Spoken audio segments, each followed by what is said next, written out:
Bugünkü dərsimiz maddə miqdarıdır. Deyirik ki, maddələrin miqdarını xarakterizə etmək üçün maddə miqdarı anlayışından istifadə edirik. Maddə miqdarı nü hərfi ilə işarə olunur. Nünün də vahidi, yəni maddə miqdarının vahidi moldur. Nü bərabər kiçik m bölünsün böyük m və yaxud da n bölünsün n düsturları var. Kiçik m bizdə şərtdə verilmiş maddənin kütləsidir. Böyük m isə maddənin molyar kütləsidir. N yenə şərtdə verilən hissəcik sayıdır, n isə Avogadro ədədidir. Təbii ki, bunlara birazdan toxunacaq. Deyirik ki, 1 mol maddənin kütləsi molyar kütlə adlanır. Molyar kütlə m-lə, molekul kütlə isə mr-dən işarə olunur. Molyar kütlənin vahidi qram bölünsün moldur, amma molekul kütlənin vahidi yalnız qramdır. Yəni mr-in vahidi olacaq qram. Tək fərq bundan ibarətdir. Molyar kütlənin vahidi qram bölü moldur. Molekul kütlənin vahidi isə sadəcə qramdır. Amma ədədi qiymətcə həm molyar kütlə, həm də molekul kütlə bir-birinə bərabər olur. Ümumiyyətlə, molekul kütlə nə deməkdir? Yadınızdaca biz atomun quruluşunda keçirdik ki, AR, yəni nisbi atom kütləsi. Nisbi atom kütləsi protonla neutronun cəminə bərabərdir. Məsəl üçün, AR oksigenimiz bizdə 16 idi. AR oksigen 16 idi.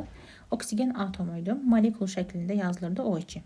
Gəlin onda oksigen molekulun kütləsinə baxaq. MrO2 bərabərdir. Oksigenin bir dənəsinin kütləsi 16-dır. Amma O2-də 2 dənə oksigen olduğu üçün 16 vuram 2 eləyir 32.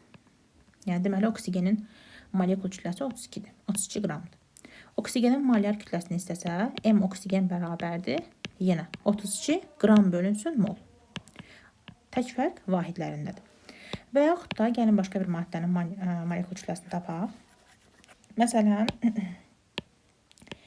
bizdən suyun kütləsini istəyirsə MrH2O. Bizdən şərtdə onsuz da bütün atomların kütlələrini məsələdə verəsidir. Mən baxıram ki, H2O-da 2 dənə hidrogen var. Hidrogenin birinin kütləsi 1-dirsə, maddə 2 dənə hidrogen olduğuna görə 1-i vururam 2-yə, üstünə gəlirəm oksigenin kütləsini. 16 vur 1-i. Bu da eləyir 18 qram. Deməli, suyun kütləsi oldu 18 qram. Yəni, molekul kütləni bu formada tapırıq. Bu belə. İndi gəlin burada məsələlərə baxaq. Orada bizə verib ki, 27 qram, M su 27 qramlı nüyünü bizdən istəyir. Şərti belə verir ki, 27 qram su neçə moldur? Nü bərabərlik kiçik m bölünsün böyük m düsturundan. Dediyim kimi, kiçik m bizə şərtdə verilən kütlədir. 27-dir. Böyük m də suyun kütləsidir. Bayaq tapdıq. Suyun kütləsi 18 idi. 27-ni 18-ə bölürsünüz 1,5 mol. Ümumiyyətlə, mol bizdə molekula bərabərdir. Yəni, mahiyyət olaraq nə deməkdir? 1,5 molekul su. 1,5 mol su. Yəni, bunun neçə olduğunu bildirir. Neçə dənə su molekulu, neçə dənə və yaxud da oksigen molekulu bu tip bir şeydir. Yəni, mahiyyət olaraq budur. Burada deyir ki, nü bərabərdir 2,5 mol. Yəni, şərtdə bizə verib ki, 2,5 mol heliumun kütləsini tapın. Helium atomunun kütləsi 4-dür. Nünü də bizə veribsə, kütləni istəyirsə, həmişə 2,5-i onun kütləsinə vururuq. Yəni, molyar kütləsinə vururuq. Bu da eləyəcək 10 qram. Deməli, 2,5 mol heliumun kütləsi olacaq 10 qram. Sonra, indi gəlirik Na. Bayaq sizə demişdim, nü bərabər n bölünsün Na düsturunda Na var idi. Na bizdə Avogadro ədədi sayılır. Avogadro ədədi 6,2 vur 10^23 rəqəm alır. Həmişə, harada Na gördüksə, bunun yerinə bu rəqəmi qoymalıyıq. Nü bərabər n bölünsün Na da bizim düsturumuzda. N bizdə şərtdə verilən hissəcik sayıdır. Na isə rəqəmi var da, 6,2 vur 10^23. Məsələn, deyir ki, 3,1 vur 10^24 sayda su molekulu neçə mol olur desə, şərtdə verilən 3,1 vur 10^23 sürətdə yazılır. Na-nın da yerinə sabit olaraq 6,2 vur 10^23 yazırıq. Böləndə cavabımız eləyir 5 mol. Və yaxud da aşağıdakı 2 mol heliumun molekul sayı deyirsə, həmişə molu vurursunuz Na-ya. Yəni, cavabda bəzən 2-yə Na da verə bilər.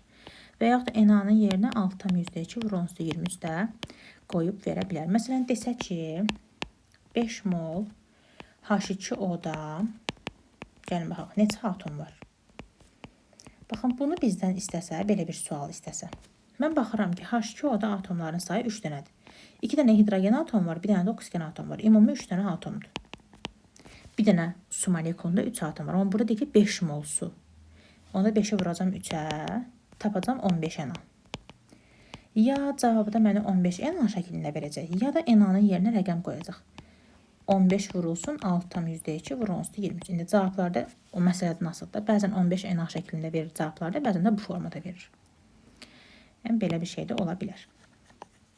Bu belə. İndi gəlirik malyar həcmə. Deyirik ki, 1 mol qazın normal şəraitdə tutduğu həcm malyar həcm adlanır, VM-lə işarə olunur.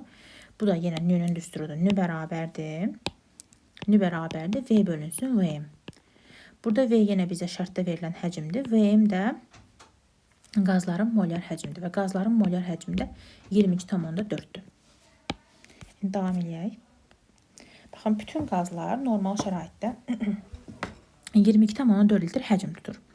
Hidrogen olsun, karbon qazı olsun, helium olsun və yaxud da başqa qazlar olsun, bütün qazların 1 molu 22,4 litr həcm tutur. Avogadro qanunu da buradan çıxır. Avogadro qanunu da bunu deyir ki, eyni şəraitdə bərabər sayda müxtəlif qaz molekulları, baxın, bərabər sayda molekullar. Bərabər sayda molekul nədir? Yəni bərabər sayda mol. Hamısı 1 mol ola bilər, hamısı 5 mol ola bilər. Eyni həcm tutacaq. 1 molları 23,4-dürsə, 5 molları olacaq 5 vurulsun 23,4. Məsələn. Məsələ 1-ə baxaq. Deyir ki, 0,5 mol qaz neçə litrdir? Baxın, bunu tənasüblə həll etmək daha rahatdır. Ümumiyyətlə, tənasüb yolundan öyrənsəz daha yaxşı olar. Çünki bundan sonraki mövzulara da çoxsa tənasüb yolundan gedən məsələlərdir. Baxın, mən bilirəm ki, bütün maddələr normalda 1 moldur da, hamısı. 1 molu 23,4 litr həcm tutur qaz dediyinə görə.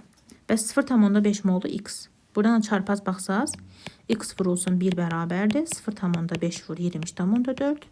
Bu da eləyir 11,2 litr. Sonra belə bir suala baxaq. 0,2 mol CO2-də neçə atom var? Baxın, CO2-dəki atomların sayı 3-dür. Bir dənə karbondur, 2 dənə oksigendir, 3 atom. 0,2 mol dediyinə görə 0,2-ni vururam 3-ə, eləyir 0,6 Na atom. Ya cavabda 0,6 Na verəcək, ya da 0,6 vurulsun 6,2 vurulsun 23 verəcək. Hər ikisindən verə bilər. 5-ciyə baxırıq. 560 qram dəmir 2O3 neçə moldur? Baxın, burada dəmir 2O3-ün özünün kütləsini verib. Yenə yazıram tənasübü. 1 mol dəmir 2O3-ün kütləsi 160 qramdır.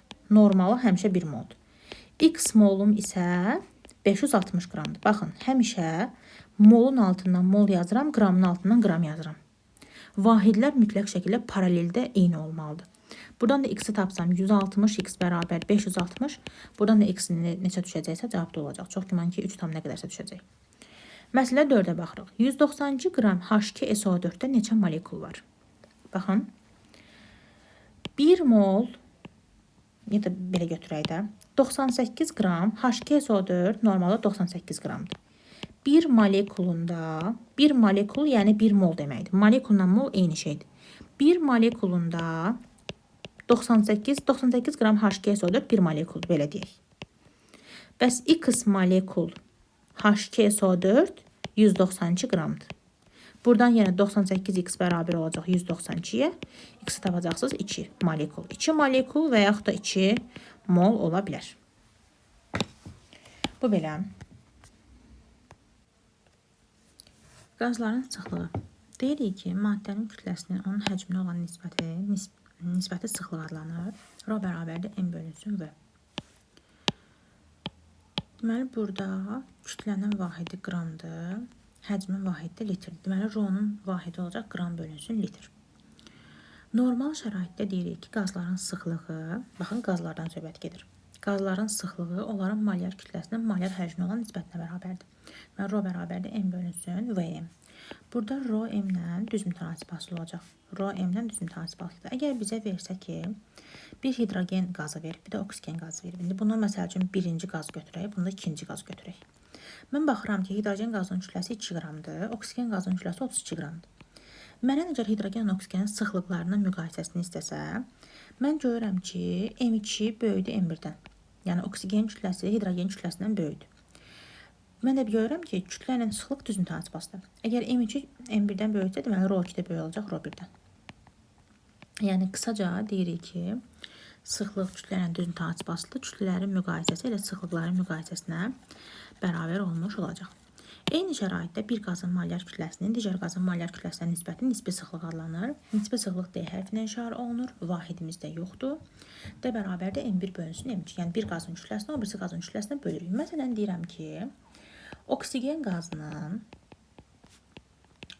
qazının hidrogenə görə nisbi sıxlığını tapın. Nisbi sıxlığını tapın. Onda necə yazacağım? Görədən əvvəlki nədir? Hidrogenə görə. Deməli yazıram DH2 bərabərdir. Ayağında H2 yazıram. DH2 yəni hidrogenə görə tapdığıma görə DH2 bərabərdir. Oksigen qazının kütləsi 32 bölünsün hidrogen qazının kütləsi 2. 16. Həmişə görədən əvvəl gələn maddəyə məxrəcə yazırıq. Digərisində sürətə yazırıq. Yəni bir qazın kütləsi digər qazın kütləsindən nə qədər çoxdur?